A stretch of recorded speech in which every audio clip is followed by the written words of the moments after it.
I just finished the audiobook for A Letter to Whiskey by Kandi Steiner.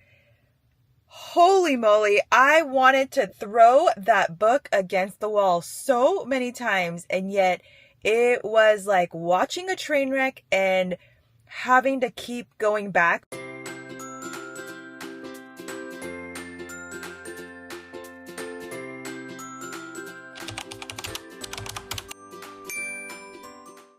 It was like watching a train wreck and having to keep going back because you wanted to know what happens. Like, it has to end well, right? It's how you're thinking about it the whole time.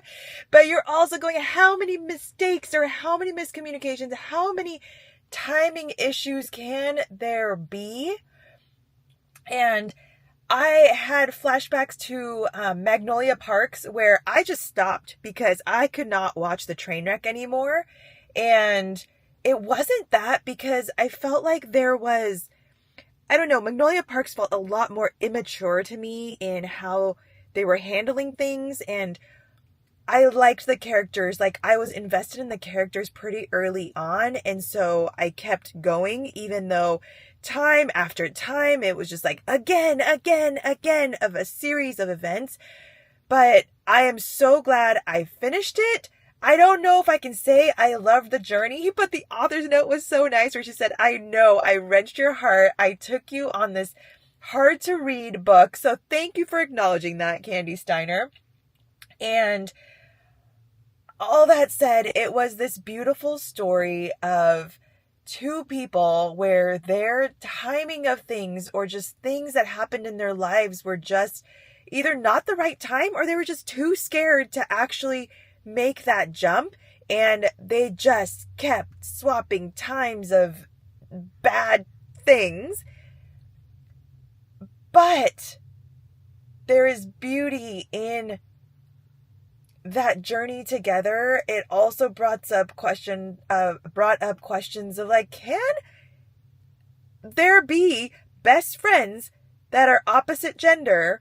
And I think, well, there's feelings along the way, so that, like that just can't. But there's so many still questions that I have to unpack. But even from chapter 3, my eyes were bawling. There's triggers galore.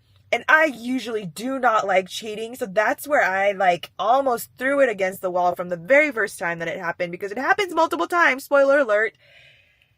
But I don't think that's a surprise because I think it's even in the blurb. But you guys, there's like cheating in there. There is like a mention of rape in there. There is so many things that happen that it's almost like this. What else can you throw in there?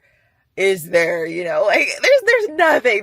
Well, there are things, but it just feels like it is thing after thing after thing and nothing goes right. And when there is like this ray of hope, it just tears you apart again. So if you like that kind of angst, if you like that kind of suffering, that kind of pain, but it does bring you back together again. And the bonus, because she added this love letter from Whiskey, so from Jamie's point of view. And that is also a fascinating look into a reminder that every story has two sides and it's not always how it looks. And I'm glad she gave that to us because it just adds to the depth of it all and their story and ties it up in a nice bow, and that the journey sometimes in the pain and the suffering is worth it because of what you learn, how you grow, and how you become as a person at the end of it. It is not pretty as you go, but that is also life, and that is also being a human. Life sucks sometimes.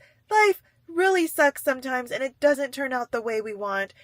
But hopefully at the end we can look back and say, oh, all that pain, all that suffering, we made it. We've learned. We're better people at the end of it because of all this. So, painful journey. I'm out of it. Yet I'm still thinking about it. I don't know why, like, Kate Stewart is different. Kate Stewart tears my heart apart in so many ways. And there are also things that are thrown at me, like, seriously, like, all of this too? But I don't feel the same way where I'm like, I am done. I am about to put this book down. I have never gotten to the point where I wanted to throw her book against the wall or just throw it.